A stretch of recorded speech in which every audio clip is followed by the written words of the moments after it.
비욘드 시청자 여러분 안녕하셨습니까? 꼰대 의사의 정신과 얘기 시간입니다. 지난번에 그 외국인들이 본 한국인의 모습 또는 한국의 심리에 대해서 말씀을 드렸는데요. 오늘은 거기에 이어서 말씀을 드리도록 하겠습니다. 제목은 타인의 눈에 비친 한국인의 행동 양식 이렇게 말씀을 드렸는데 저게 이제 행동 양식일 수도 있고 습속일 수도 있고 허비투스일 수도 있고 심리일 수도 있습니다. 근데 이제 심리라는 건 사실 마음속에서 추정되는 뭐 이런 거기 때문에 사실은 외국인이 또는 타인이 아주 깊게 경험을 하지 못한 상태로 다른 사람의 마음속 혹은 다른 민족의 마음속에 있는 심리를 파악하는 건 쉽지 않기 때문에 어떤 의미에서는 겉으로 드러나는 습속, 모습 그런 거 이제 주로 허비투스라는 영어 단어를 쓴다고 말씀을 드렸었는데요.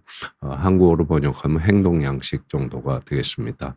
뭐 그때 뉘앙스에 따라서 조금 다른 뭐 용어를 쓰기는 했지만 지난번에 이어서 드리는 말씀이 되겠습니다.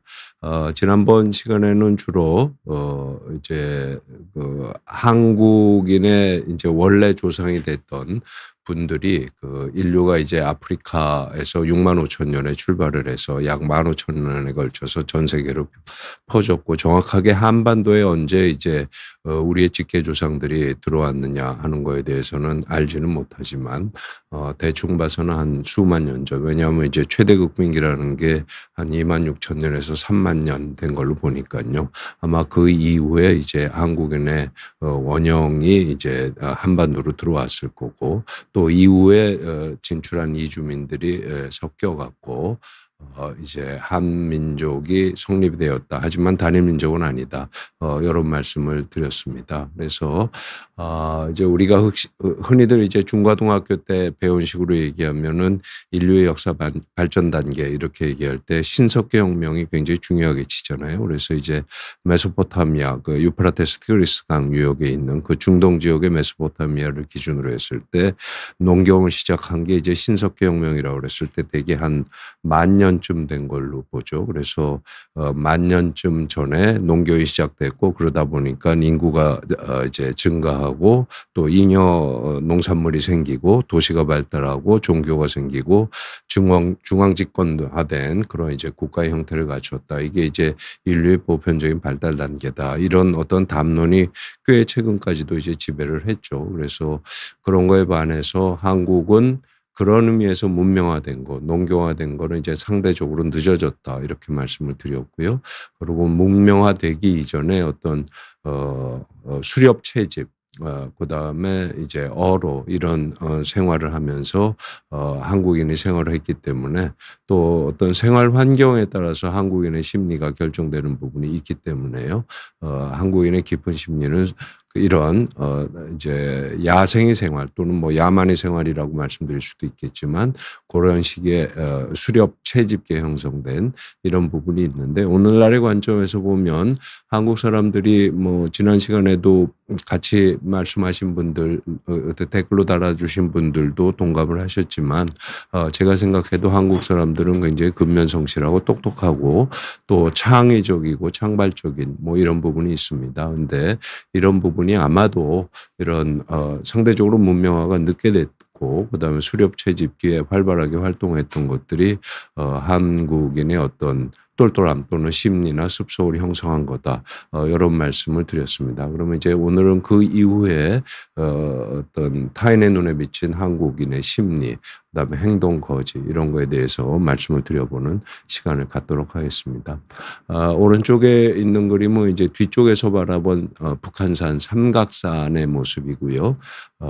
이제 북한산이 보이고 저쪽 해 뜨는 쪽이 이제 한강의 모습이 되겠죠. 그래서 뭐 많은 분들이 기억하고 계시겠지만 이제 김상헌이라고 이제 조선시대 그 병자 호란 때 이제 판서를 했던 분인데 이분이 이제 뭐 영화라든지 소설에서 많이 나왔지만 남한산성으로 인조가 강화도로 그 이제 청나라가 쳐들어왔을 때 강화도로 피난을 가려고 그러다 못 가갖고 이제 남한산성에 진을 치고 청에 저항을 했잖아요. 근데 이제 계속 청이랑 싸워야 된다고 주장했던 사람이 이제 김상헌이라는 분이었죠. 그런데 이제 결국 이제 인조가 항복을 하고 이제 인질로 청과 싸워야 된다고 특히 주장을 했던 사람이니까 당연히 이제 인질로 끌려가겠죠. 그리고 그 끌려갈 때는 자신이 다시 이제 조선으로 돌아올 거라고는 이제 생각을 못 했겠죠. 그래서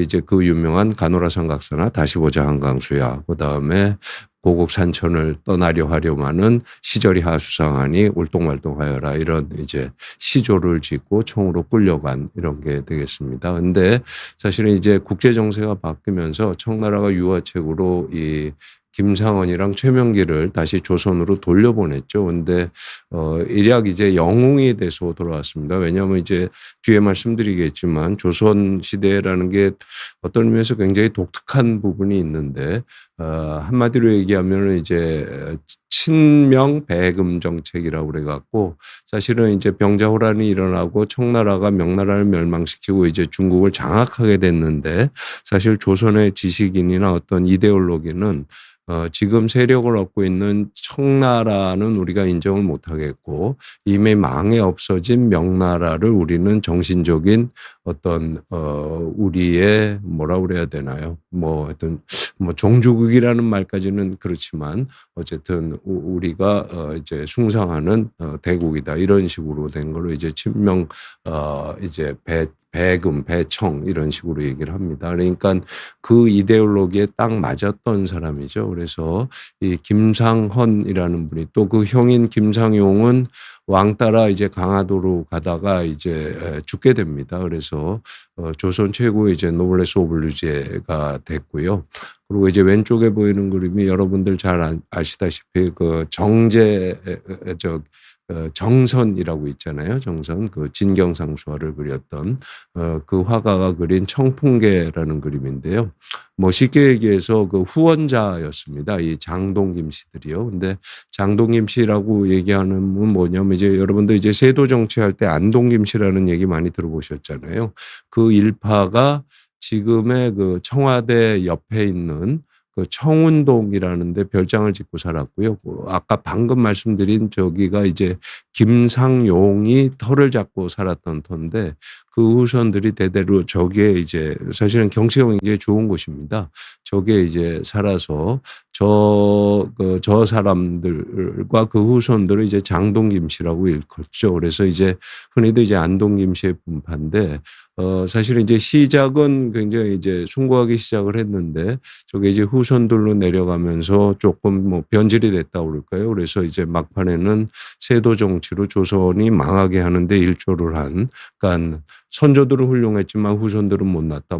아주 쉽게 얘기하면 그런데 디테일로 들어가면 사실 꼭 그런 건 아닙니다. 그런데 제가 이제 말씀드리고자 하는 거는 이렇게 북한산이 있고 산이 있고 이렇게 굉장히 야생스러운 삶을 살고 그런 이유로 해서 굉장히 똑똑해지고 이제 근면한 이런 민족이 이런 이데올로기, 그 이데올로기를 이제 한마디로 얘기하면 성리학이라고 그러는데 이 성리학을 받아들임으로써 전혀 다른 어떤 면모를 지게 됐다. 이게 요즘들 많이 얘기하는 거고 이게 어떤 면에서는 심리학적으로도 굉장히 의미가 있는 것 같아서 여기에 대해서 말씀을 드려보도록 이렇게 하겠습니다.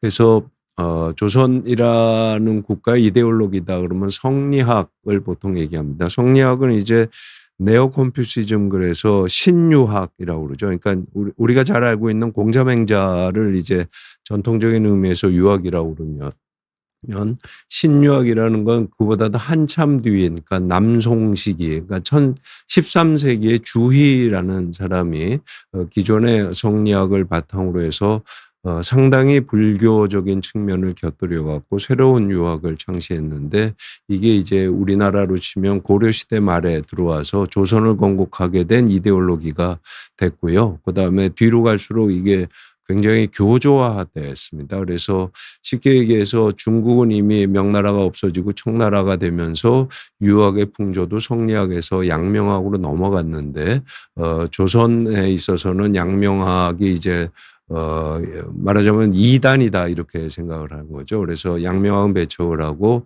성리학만을 순종으로 500년 동안 지켰던 국가다, 이런 얘기가 됩니다. 그러니까 굉장히 뭐 여러 가지로 좀 흥미있는 부분이 있어서요. 저도 뭐 사실은 이런 심리학 이런 관계없이 조선시대에 대해서 많이 좀 책을 읽어보고 생각도 해보고 그랬는데 심리학적인 측면에서도 이 성리학이 500년 동안 지속을 했다는 게 그리고 그게 어떤 야생의 삶을 몇만 년 동안 야생의 수렵어려의 삶을 살았던 사람들이 성리학을 받아들였을 때 그 사람의 행동 양식이나 심리 상태 또는 민족성에 어떤 영향을 미쳤느냐 이런 거는 굉장히 심리학적으로도 의미가 있는 부분이라서 말씀을 드려보도록 이렇게 하겠습니다. 그래서 이게 500년을 지속했다는 게 사실은 어떤 왕조도 500년 지속하기가 쉽지 않은데 500년을 지속했다는 것 자체도 흥미롭고요. 근데 어떤 의미에서는 더 흥미로운 게 아무도 조선이 1910년에 이제 일제에서 멸망했을 때 울지 않았다 이렇게 표현할 수 있습니다. 한 두 가지 정도 예를 들어드릴 수 있을 것 같은데요. 첫째는 한국과 500년을 지속하다 멸망했는데 쉽게 얘기해서 자결한 분이 한 두 분 정도만 있는 걸로 저는 알고 있습니다. 그게 이제 뭐 매천 황현 선생이라는 분이랑 뭐 널리 알려진 민영환 선생 이렇게 두 분만이 조선이 멸망한 거에 대해서 울었다 이런 셈이 되고요. 아무도 조선의 명랑을 위해서 울지 않았고요.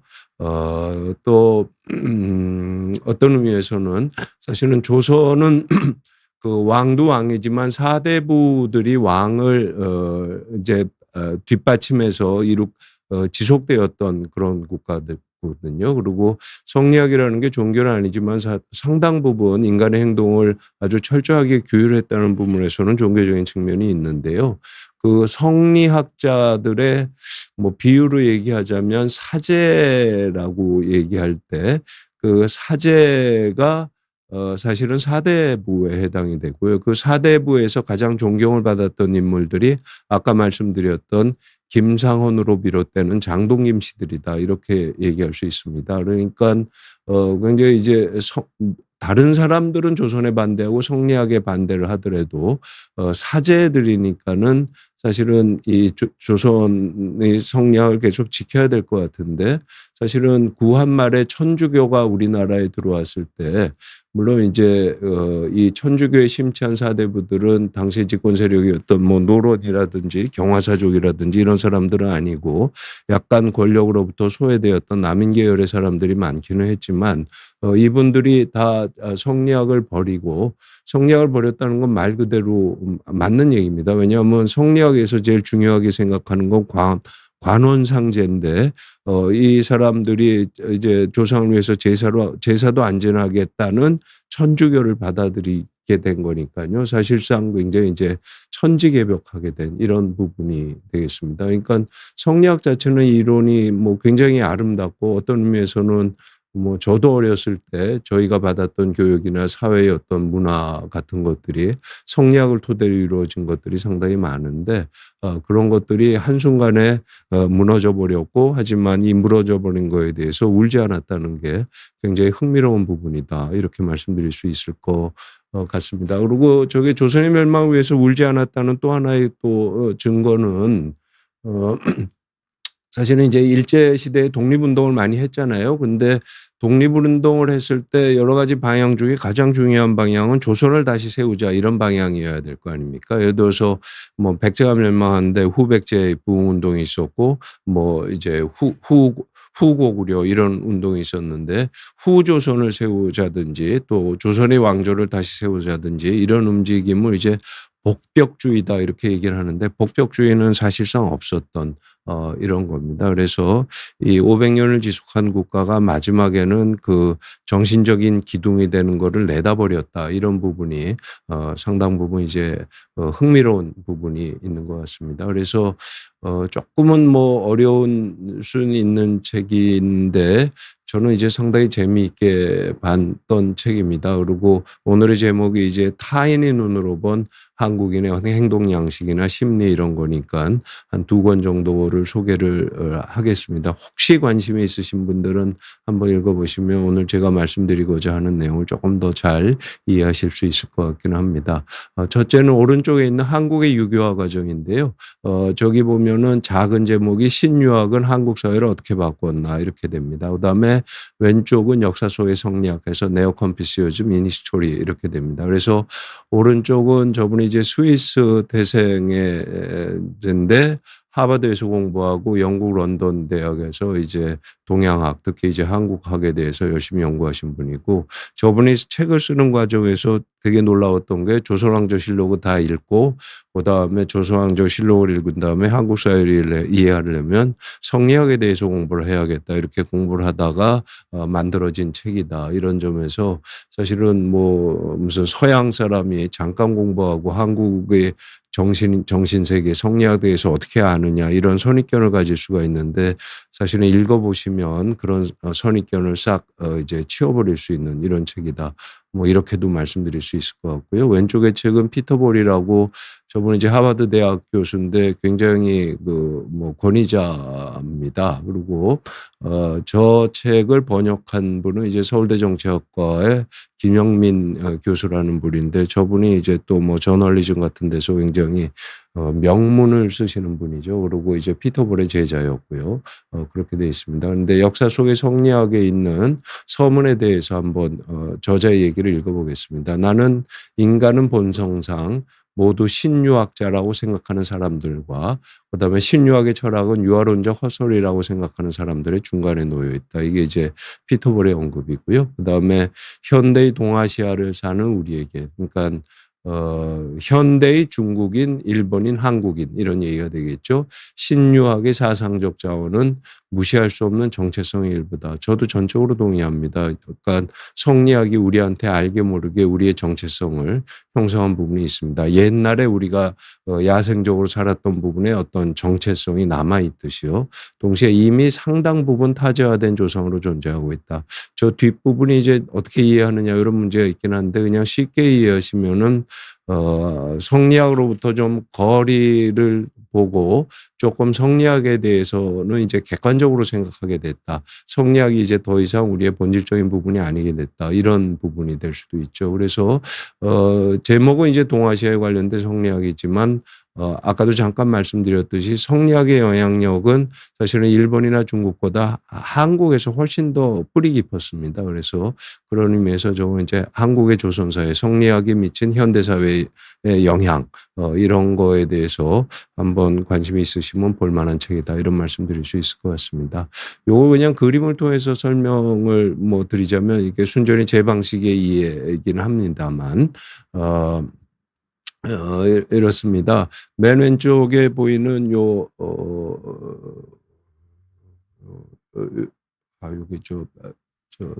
잘 안 되는데, 맨 왼쪽 위쪽에 보이는 그림을 보시면 약간 푸르게 띠가 이렇게 있는 부분이 있죠. 저게 이제 유라시안 스타페 벨트라고 그래서 저쪽 왼쪽에 두 번째, 세 번째가 흑해 카스피해에서요.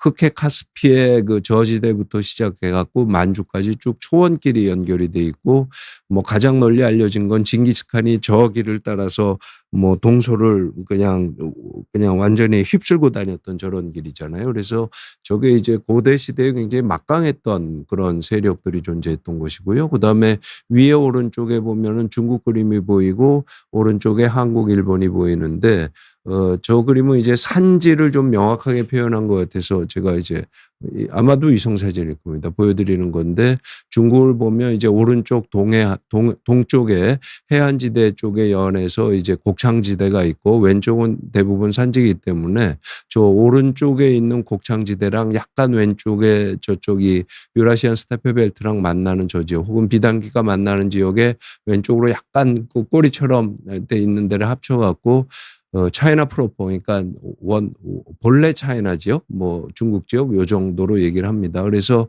한국의 위치를 생각을 해보면 저 무시무시한 유목민들이 휩쓸고 다녔던 유라시안 스텝벨트 초원지대랑 그다음에 무지막지한 중앙 집권을 이뤘던 중국 사이에 찡긴 그런 아주 작은 국가가 한국이었습니다. 그러니까 사실은 지형학적으로 보면 한국이 어떤 정체성을 유지하고 우리가 일본인이나 중국인에 반해서 한국인이다 이렇게 얘기하기가 쉽지 않은 그런 조건임에도 불구하고 한국의 정체성을 가지고 있고 오늘날은 또 무지막지한 발전을 이룩했다는 점에서 저것도 굉장히 놀라운 굉장히 이제 기적적인 사실입니다. 그래서 저기에 대해서 여러 가지로 생각을 해보면 한국인에 대해서 조금 더 이해폭을 넓힐 수 있지 않을까 해서 이제 제가 그림으로 한번 설명을 드려봤고요.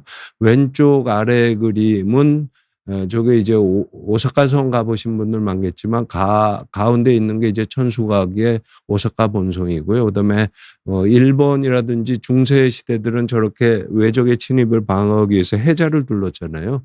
저것만 봐도 이제 엄청난데 뒤쪽에는 이제 오사카 시내가 보이는데 사실은 저 오사카 성에 보이는 해자는 안쪽에 내성이라고 그러고요. 오사카 성 자체는 지금 오사카 도시가 있는 데까지 다 포함한 외성이었다고 이렇게 얘기를 합니다. 그래서 저 규모가 무지막지했다는 건데 규모가 컸다는 거에 놀라운 게 아니라 저 사람들이 살아왔던 생활 방식을 보면 얼마나 이제 봉건 시대를 하고 영주들끼리 심하게 싸웠느냐 이런 모습을 볼 수가 있다는 거죠. 그래서 한국으로 보면 뭐 초원길을 달리던 유목민도 아니고 그다음에 중국처럼 중앙 집권이 아주 강력한 어떤 의미에서는 전제주의고 잔인한 그런 중앙 집권 국가를 이뤘던 것도 아니고 왼쪽 아래에서 보듯이 어떤 사무라이로 대표되는 이런 이제 지방분권 체제에서 중세봉건을 오랫동안 겪었던 이런 것도 아닙니다. 그러니까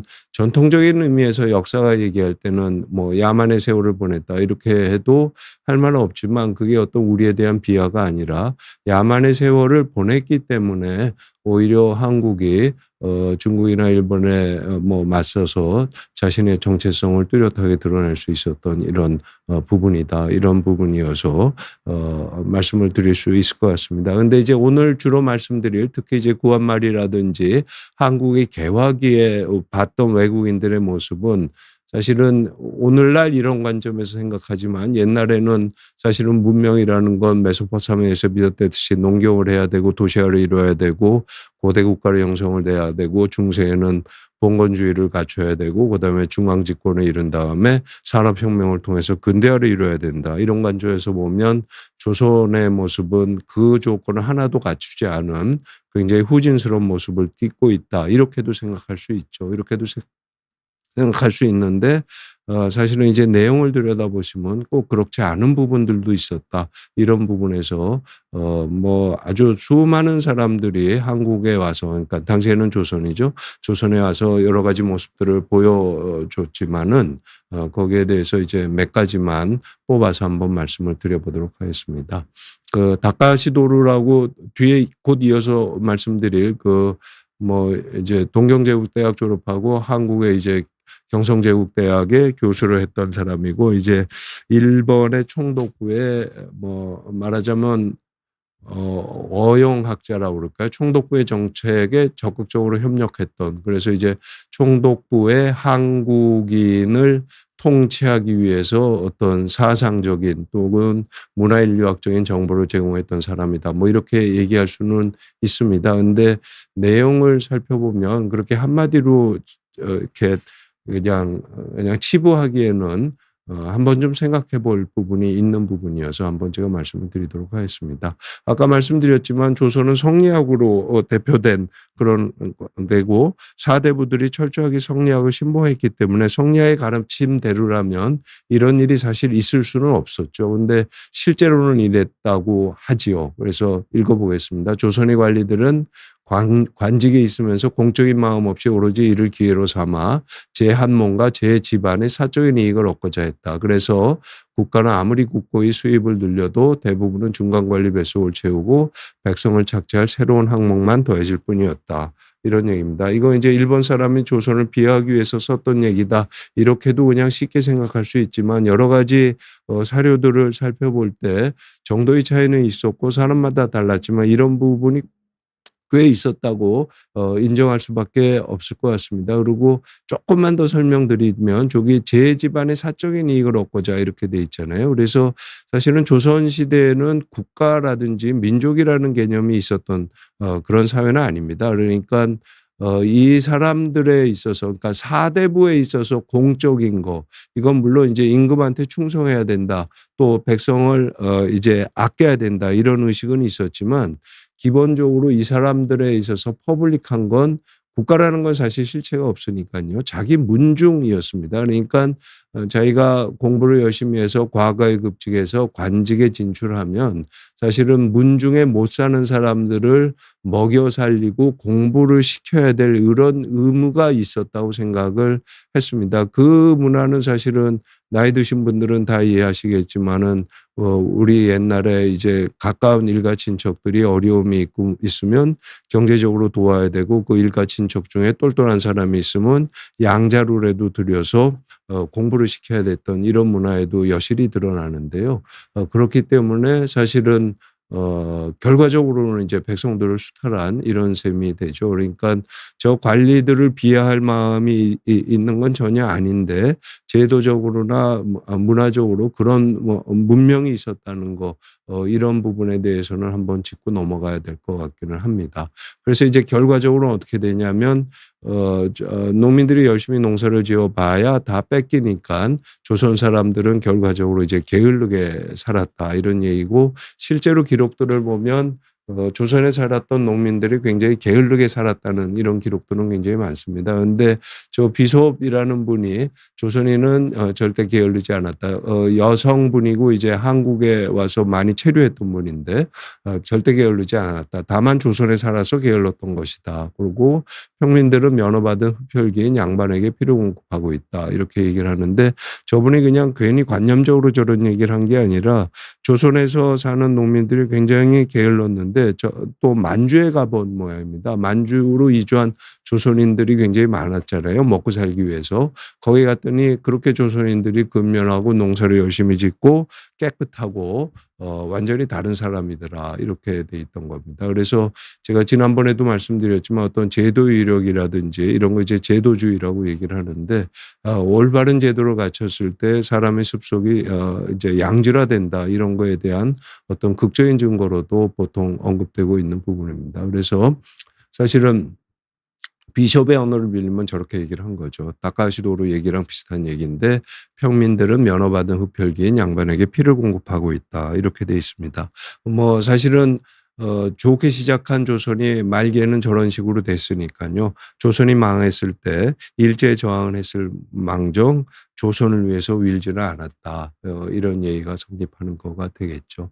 아까 말씀드린 다카시 하루가 쓴 책이 이제 조선인이라는 책이고요. 이게 1921년에 썼는데 우리나라에 번역된 건 제가 아는 한 2010년입니다. 그러니까 한 90년쯤 경과해서 저 책이 번역이 됐습니다. 물론 맞는 얘기가 아니고 대부분 틀린 얘기인데요. 어떤 비판적인 시각을 가지고 저 책을 읽게 되면 제가 단언컨대 여러분들이 얻으실 부분이 많이 뭐 있을 것 같습니다. 근데 제가 놀랬던 거는 어쨌든 조선 총독부에서 저 책을 근거로 해서 조선 통치의 어떤 기반으로 삼았던 건데 우리나라에서는 90년이 돼서야 저거를 번역했다는 게 물론 이제 일제 통치 시대의 아픔이 있기는 했지만 지나치게 늦었다 이런 얘기일 수도 있고요. 또 어쨌든 2010년 이후에는 이런 책들이 제가 알기로는 아마 이 무렵에 외국인들이 봤던 한국의 모습에 대해서 번역서들이 굉장히 많이 출간이 됐습니다. 그래서 그런 면에서는 이제 우리가 우리 자신을 객관화시킬 수 있고 그다음에 남들이 본 한국인의 모습이 설사 비판이고 부당하더라도 그걸 걸러서 소화할 수 있는 그런 수준에 도달했구나 이런 생각을 들도록 이렇게 했습니다. 그래서 뭐 내용은 뭐 다 설명드릴 수는 없고 그가 거론한 한국인의 성격 이렇게 얘기하자면 사상이 고착돼 있고 종속돼 있고 형식주의적이고 당파심이고 문역하고 심리관념에 결핍돼 있고 공소와 혼동이 돼 있다. 이게 이제 안 좋은 점이고 관용과 위험이 있고 순정적이고 낙천적이다 이렇게 얘기를 합니다. 사실은 이제 좋은 부분조차도 꼭 좋은 내용은 아니고요. 안 좋은 부분은 사실은 꼭 안 좋다기보다는 이제 일본인의 입장에서 볼 때 무슨 얘기냐면 일본인들은 뭐 사무라이로 오래 살았기 때문에 이제 문보다 무를 숭상했잖아요. 그러니까 사실은 이제 문약이라는 그들의 관점에서 보면 문약이죠. 그다음에 뭐 일본인들이 계속 조선에 주입했던 게 이제 "한국은 당쟁으로 망했다." 뭐 이런 얘기하니까 "당파심으로 강하다." 이렇게 얘기하는데 어떤 의미에서는 조선은 칼을 내려놓고 이제 붓으로 싸웠던 이런 부분이기 때문에 일본인들이 얘기하는 당파심이랑은 또 조금 차이가 있을 수 있다. 뭐 이런 식으로 얘기하는 분들이 있습니다. 근데 이제 깊이 들어가면 여러 가지로 복잡하고 뭐가 꼭 맞다 이렇게 얘기할 수는 없는데 이런 부분이 있습니다. 그러니까 무슨 얘기냐면 이 사람이 거론한 게 맞든 틀리든 그 뭐 100% 맞고 틀리고는 아니겠지만 외국인들이 얘기한 거 외국인의 시각에서 본 겁니다. 특히 이제 당시에는 그러니까 1910년 무렵에는 인류의 어떤 정신적인 진화가 내 자신을 객관화하는 이런 수준에는 사실 도달하지 않았기 때문에 또 당시는 굉장히 이제 제국주의가 극성을 부렸던 시기이기 때문에 이거는 이제 걸러서 읽으면 되는 부분이지 뭐 독이 많다고 그래서 안 봐야 된다 뭐 이런 건 아닐 것 같아서 한번 말씀을 드려 봤습니다. 근데 이제 저는 사실은 아직도 이제 뭐라고 그래야 되나요? 좀 이해가 안 되는 부분이 이 우리나라 화폐들은 다 조선시대 인물들만 아직 있잖아요. 그래서 뭐 세종대왕이라든지 이황 선생이라든지 이율곡 선생이라든지 신사임당이라든지 이렇게만 있었어요. 근데 외국 보면 사실은 화폐에 현대사에 등장한 인물들이 있지 이렇게 이제 조선시대 인물로 도배를 한 경우는 없습니다. 그래서 여러분들은 어떻게 생각하시는지 모르겠는데 한편으로는 우리나라가 어떤 조선의 영향으로부터 깊이 영향을 받아 또 아직은 자유롭지 않다 이런 말씀도 드릴 수가 있을 것 같기는 합니다. 스키님이 "일본이 혼내 다테마에와 우리와는 가치관이 다르다." 이런 말씀 주셨는데 아마 뭐 다들 아시겠지만 혼내 다테마에라는 거 이제 혼내라는 거 이제 밖으로 드러나지 않는 본인의 본심이고 다테마에라는 거는 이제 겉으로 뭐 그 사람과 어떤 잘 지내기 위해서 혹은 또 부드럽게 하기 위해서 약간의 쿠션과 위선을 가미하는 거다 이런 말씀드릴 수 있는데요. 뭐 물론 가치관이 다르죠. 우리나라는 저렇게 혼내랑 다테마이가 심하지 않을 뿐더러 저렇게 겉과 속이 다른 사람을 좀 무시하거나 음흉한 사람으로 보는 측면이 있는데요. 근데 사실은 큰 틀에서 보면 겉으로 보이는 모습이랑 속으로 보이는 모습은 다른 경우가 전 세계적으로 굉장히 많습니다. 그리고 그게 이제 융심리학적으로 얘기하면 겉으로 보이는 사회적인 모습들 이런 거 이제 페르소나라고 얘기를 하고 또 다른 사람한테는 쉽게 자신의 본색을 드러내지 않는 게 인간의 모습이다. 이렇게 따지면은 사실은 한국 사람도 뭐 그런 부분이 있죠. 뭐 누구든지 위선이 있을 수 있으니까요. 그러니까 어떤 의미에서는 이제 그 정도의 문제다. 물론 이제 그런 부분이 있을 수 있다는 말씀드리고요. 사실은 중국의 경우도 뭐 용어를 혼내 다트마 이런 식으로 쓰지 않지만 중국 사람들도 겉과 속이 많이 다르다 이런 얘기를 하고 또 심지어는 겉과 속이 달라야 문명인이고 세련된 모습을 가진 사람이다. 이런 식의 의식도 있으니까요. 저 스키님 말씀이 틀렸다는 뜻이 아니라 어떤 현상을 해석하는 데 있어서 굉장히 다채로울 수 있다는 부분이 특히 이제 다른 민족을 이 민족이 봤을 때 보이는 모습을 해석하는 데 있어서 굉장히 어려운 부분이기는 합니다. 그러니까 다른 사람을 비판하라고 썼는데 그게 내 모습이기도 하고 또는 다른 사람의 내 민족의 모습이나 다른 사람의 민족의 모습이 아니라 인류 전체의 모습이기도 하다. 이런 모습이 되니까요. 거기에 대해서 한번 좀 생각해 볼 필요는 있는 것 같아서 말씀을 드렸습니다. 그래서 말씀드렸듯이 조선은 붕괴하고 있고 서양 문물은 유입이 되기 시작합니다. 요거는 이제 그 서울역사박물관이라고 있잖아요. 그 광화문에 가면 이제 전시되어 놓은 책들을 제가 이제 찍어 온 건데 저기 보면 이제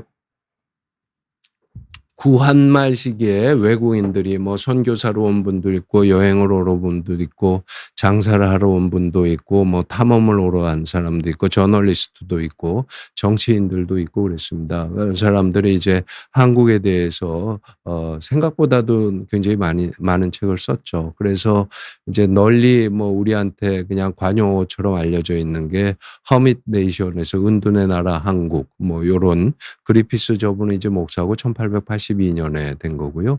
요게 이제 은둔의 왕국이고 고요한 아침의 나라라는 이름의 책도 사실은 있습니다. 그래서 이분 조지 린치라는 분이 1903년에 이분 그러니까 1903년이면 1904년에 이제 러일 전쟁이 일어났으니까요.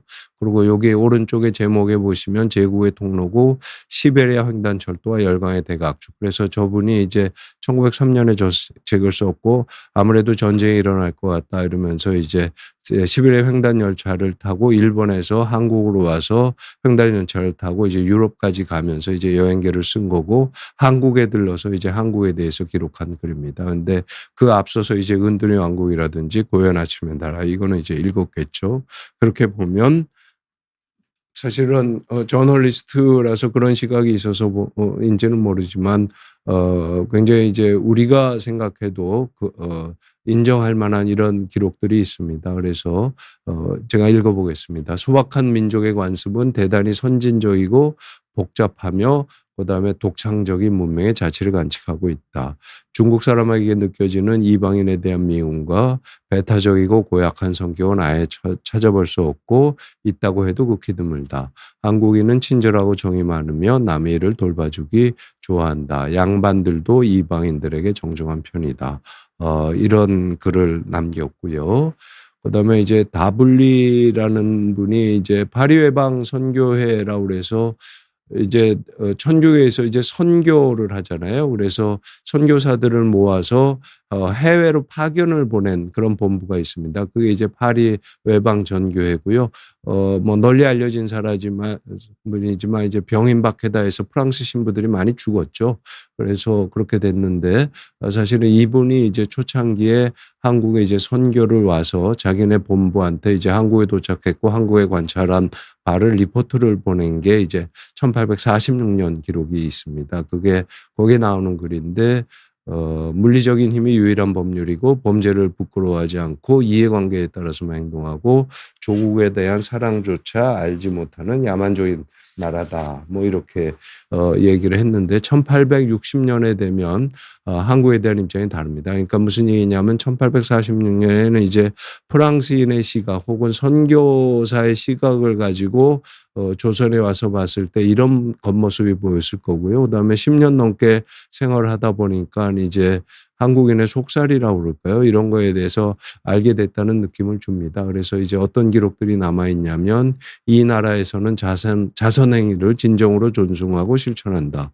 이런 얘기가 있고요. 이웃의 결혼식이나 장례식이 있으면 자기 일처럼 돕고 화재를 당한 집이 있으면 집을 다시 지을 수 있도록 공짜로 일을 해주는 형제를 실천하는 그다음에 천주교 사제가 보기에도 감탄스러운 문화를 지니고 있어서 판소리라는 거는 화려하지는 않지만 유럽의 연극보다 자연스럽다. 그래서 그 단순하고 솔직한 미덕에 정말로 위로를 받았다. 이렇게 적고 있습니다. 저는 뭐 상당 부분 맞는 말씀이고 제대로 관찰한 부분이다. 이런 말씀을 드릴 수 있을 것 같습니다. 오히려 이런 모습은 이제 한국도 굉장히 이제 산업혁명이 되고 서구화되면서 어떤 면에서는 뭐 이런 모습이 이제 사라졌죠. 근데 어떤 실천으로서 이런 모습이 사라진 거라 어떤 심성 속에 이런 모습이 완전히 사라졌느냐 이런 부분에 있어서는 한번 뭐 좀 생각해 볼 여지가 있는 것 같습니다.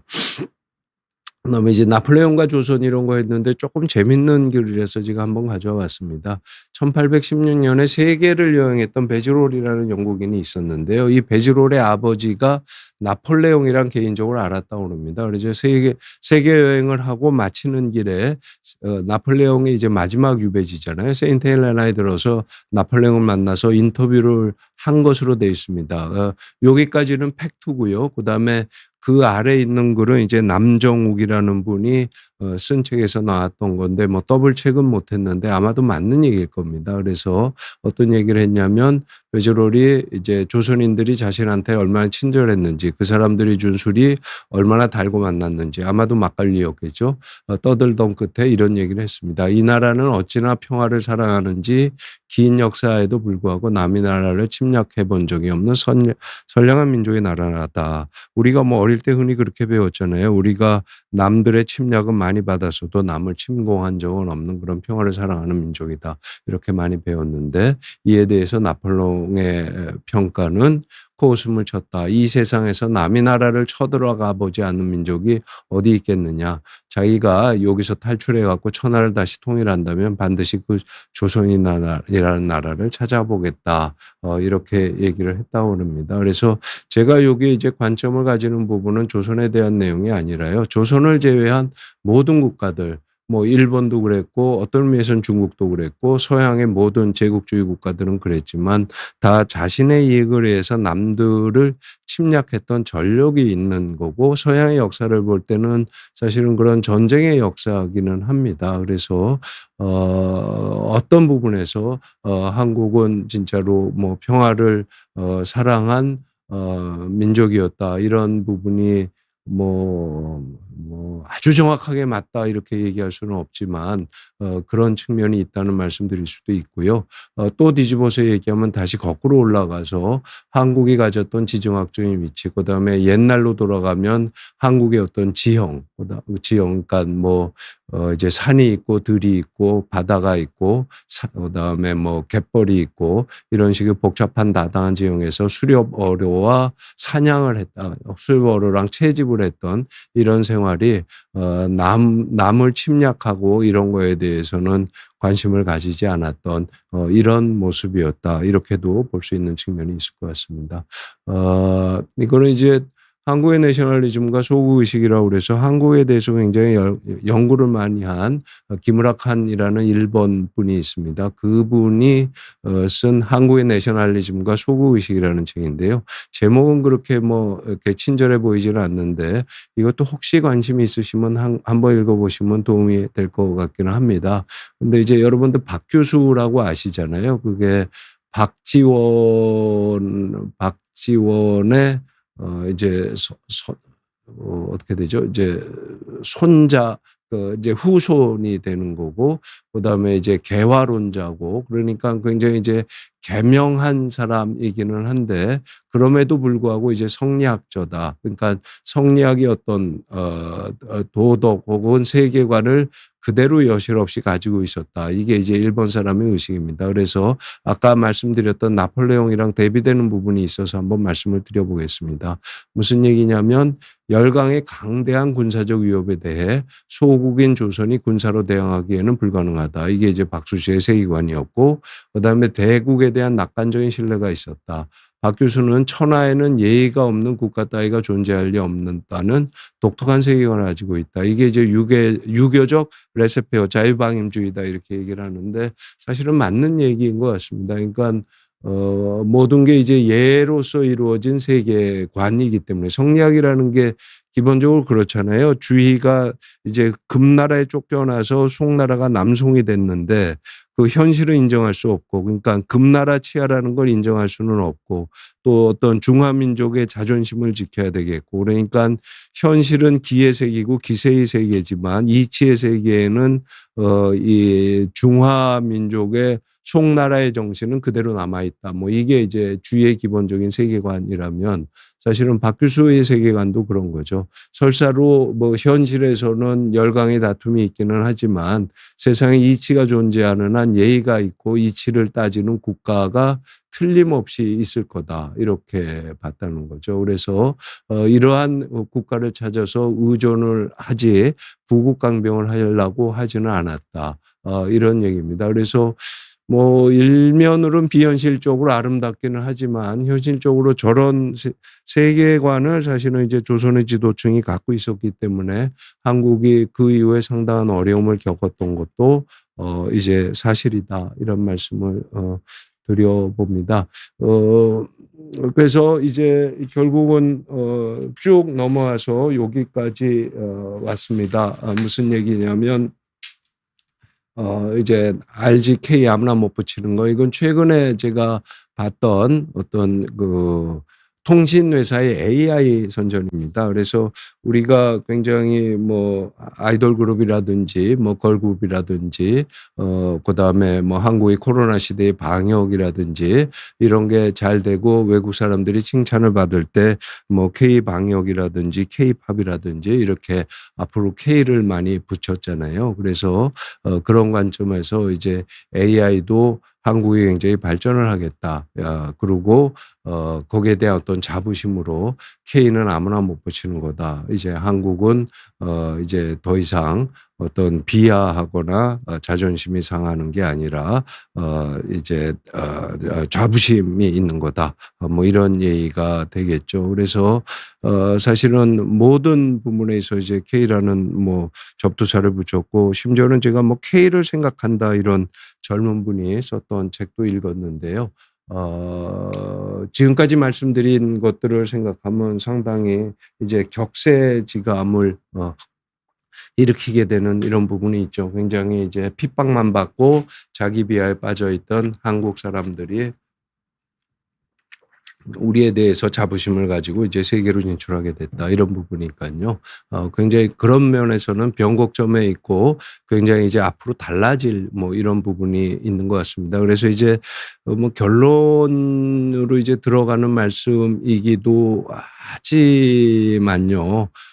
이런 우리나라가 이제 큰 변혁의 시기에 있는데 사실은 세계적으로도 큰 변혁의 시기와 그다음에 혼란의 시기에 있잖아요. 그러니까 뭐 쉽게 얘기해서 이제 우리가 여러 가지로 혼란스럽고 여러 가지 생각을 해야 되고 앞으로 어떻게 가야 될 건가. 그건 뭐 꼭 민족이 일체가 돼서 또 한국인이 일체가 돼서 가야 된다 이런 의미는 아니지만, 우리가 설사 개인으로 활동한다고 해도 어떤 한민족이라는 공동체라는 거는 뭐 영원한 부분이니까요. 같이 생각해 볼 수 있는 부분이다. 이런 얘기여서 어제 넘치는 자부심이 좋기는 한데, 정신과적으로 얘기하면 자부심이 넘치다 보고 그게 또 현실에 발딛고 있지 않으면 뭐 흔히들 하는 얘기로 이제 자뻑이 된다.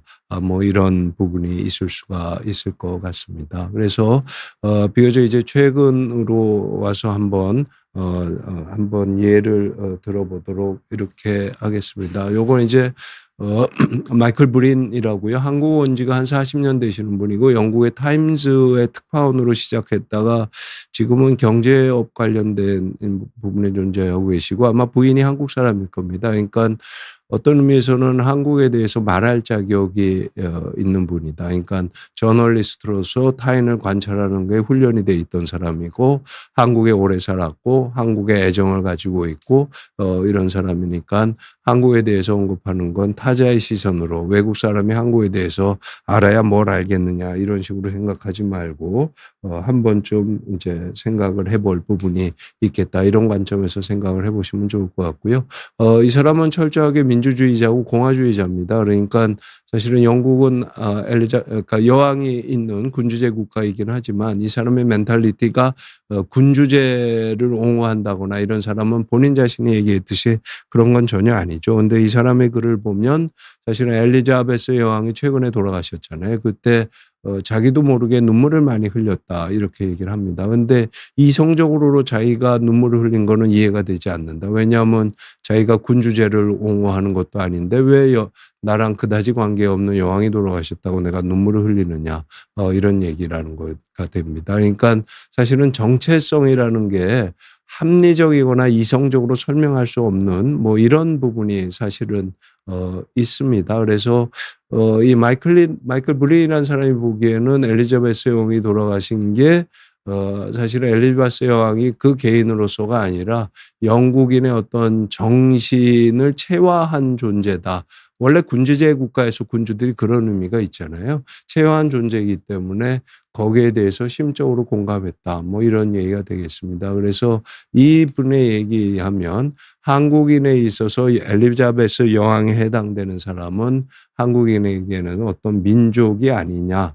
뭐 이런 얘기가 되겠습니다. 근데 요게 대해서는 조금 생각해 볼 부분이 있겠습니다. 그래서 하나 정도만 말씀을 드리겠습니다. 이 뭐 근대화라든지 그다음에 어떤 타국의 뭐 살아가는 모습 이런 거에 대해서 책을 많이 쓰신 분인데 서울대 박재환 교수님이라는 분이 있는데 19세기 말 또는 20세기 초에 영국인들이 조선을 굉장히 많이 다녀왔습니다. 기본적으로는 영국 사람들이 이제 러시아랑 이제 계속 견제를 하면서 싸움을 알게 모르게 싸움을 하고 있었던 거니까 러시아가 동진할까 봐 이제 거문도도 점령을 하고 뭐 이런 일들이 있었잖아요. 그러니까 자기네들의 어떤 관심에 의해서 조선을 많이 다녀갔는데 근데 이 영국인들이 보기에는 이 시대에 한국인들에게서 애국심이나 민족주의를 발견할 수는 없다고 기록이 돼 있다고 합니다. 근데 사실은 저는 전적으로 동의를 합니다. 조선시대 사람들이 우리는 조선민족이다 이렇게 생각했을 것 같지 않고요. 조선은 우리의 국가다 이렇게 생각을 했을 것 같지 않습니다. 사대부는 아까 말씀드렸듯이 국가라는 건 굉장히 희미한 추상적인 개념이었기 때문에 사실은 자신의 문중을 더 생각을 했었고요. 그다음에 일반 뭐 농민들은 뭐 쉽게 얘기하면 먹고 살기에 바빴기 때문에 또 자기를 지배하는 지배계층들이 우리랑 같은 동류의 사람들이라 이렇게 생각했을 리도 없습니다. 그러니까 사실은 민족주의라는 게 굉장히 우리나라가 뭐 단일민족이고 유구한 세월을 한반도라는 데서 고립되어 살았기 때문에 민족성이 그때 형성되었다. 무의식적으로는 그럴 수 있지만은 의식적으로는 좀 민족주의가 성립된 건 비교적 최근에 최신의 발명품이다. 이렇게 보는 게 맞을 것 같습니다. 그러면 뭐 당연히 어떤 의미에서는 어떤 정치적인 목적을 위해서 민족주의를 위정자들이 만들어낸 거 아니냐 뭐 이런 얘기를 할 수도 있겠는데요. 글쎄요, 뭐, 그거는, 아닐 것도 같습니다. 그래서 뭐, 우리가 뭐 월드컵이라든지, 그 다음에 금모으기 운동이라든지 기타 등등 여러 거 볼 때, 우리가 뭐 한민족이다 그럴 때 가슴이 뜨거워지는 이런 부분이 있잖아요. 그러니까 뜨거워지는 건 뜨거워지는 거고요. 한편으로는 냉정하게 좀 민족주의 연원이 어디에 있느냐를 밝혀보는 게 사실은 민족 다음에 우리가 개인으로서 개인이 열심히 잘 활발하게 자신의 개성을 가지고 생활을 하면서 또 공동체에 기여하는 이런 부분이니까 민족의 의미에 대해서도 한 번쯤은 좀 냉정하게 생각해 볼 필요는 있을 수 있겠다 이런 말씀 드리고요. 근데 사실은 그걸 한국에만 존재하는 건 아니고요. 모든 민족은 사실은 서양에 있어서도 최신의 개념은 사실입니다. 그래서 영어로는 이제 네이션 빌딩이라고 그러는데 그게 국가 만들기도 하지만 민족의 정체성을 만들어가는 과정이기도 합니다. 그래서 저런 부분에 있어서 한번 공동체가 개인에게 가슴 벅차오르게 하는 이런 부분이 있는 부분이 민족으로 체화됐다 이렇게 생각할 수 있겠다 하는 부분을 말씀드릴 수 있을 것 같습니다. 요거는 넘어가도록 하겠고요. 요거는 이제 세계 지도를 거꾸로 본 모습입니다. 한국이 여기 저기 노란 거의 끝에 일본 옆에 노란 부분의 끝에 이렇게 있지 않습니까? 그래서 아까 처음 보였던 슬라이드에서 보면 한국이 변방에 있는 조그만 국가고 사방팔방이 다 찡겨 있는 국가인데 저렇게 뒤집어서 보면 바다로 나아가기에 굉장히 유리한 위치에 있고 실제로는 저 지정학적인 이점을 살려서 세계와 열심히 교역하고 세계의 문물을 받아들이고 우리의 문화를 수출하면서 오늘의 한국을 이뤘습니다. 그래서 관점에 따라서 한국의 지정학적인 모습이 대국에 끼어 있는 모습이기도 하지만 또 그러하기 때문에 대국의 영향을 받고 대국이랑 상호 교류를 하면서 독자적인 문화 발전을 이룰 수 있는 부분이 있다. 이렇게 말씀드릴 수 있을 것 같습니다. 그래서 지금 말씀드린 뭐 댓글들이 올라오지만 진짜 우리나라는 대단한 나라고 대한민국 만세다 이런 말씀드리는데 저런 댓글들이 뭐 저도 진심이라고 생각을 하고요. 근데 이제 넘치는 자존심 자뻑 많은 생각을 하게 됩니다. 이런 사태 면면이 민족주의로 체화로 치부하기에는 많이 아쉽다 이런 말씀이 인데요. 대충은 뭐 스키님이 말씀하시는 게 저도 한편으로는 이해가 되고요. 요런 부분에 대해서는 굉장히 경계도 하고 각자 자신의 생활 속에서 생각할 부분은 있을 것 같습니다. 다시 말씀드리지만 왜냐하면 제가 생각하기에도 전 세계가 굉장히 변곡점에 있고 앞으로 어디로 갈지 모르는 이런 부분이 있는 것 같고요. 또 한국도 전 세계와 같이 움직이니까 한국 자신의 문제뿐만 아니라 전 세계의 문제랑 동조된 상태에서 앞으로 어디로 가야 될 거야 되느냐 하는 거에 대해서는 많이 생각을 해봐야 될 것 같습니다. 그래서 우리 개개인이 혹은 또 우리 공동체가 어디로 갈 거야 되느냐 이런 생각도 해야 되지만 그 공동체의 중요한 단어로서 중요한 어떤 단위로서 민족도 있고 국가도 있는 거니까 이런 부분에서 우리 공동체는 어디로 가야 되느냐 또는 우리가 공동체로부터 어떤 공동체에 어떤 기여를 할 수 있느냐 또는 공동체가 우리한테 무엇을 해주도록 요구할 수 있느냐 이런 부분에 대해서 많은 논의랑 생각이 필요하지 않을까 이런 말씀을 드리도록 하겠습니다. 지난 시간에 말씀을 못 드려서 오늘은 제가 준비한 거를 다 말씀을 드리기 위해서 질의응답에 대해서는 그다지 제가 이제 답변을 못 드렸고요. 그다음에 약물에 대해서 질문을 주신 분들도 있습니다. 요거는 이제 아마 다음 시간까지는 요런 주제에 관련돼서 말씀을 드릴 것 같고요. 8월부터는 이제 다시 이제 정신과 질환 자체에 대해서 말씀을 드리니까 저 질문에 대해서는 제가 적당한 때 한번 적어뒀다가 말씀드려보도록 이렇게 하겠습니다. 여러분들 날씨도 덥고 생활하기 힘드신데 또 늦은 시간까지 강의 들어주셔서 감사드립니다. 여러분 안녕히 계십시오.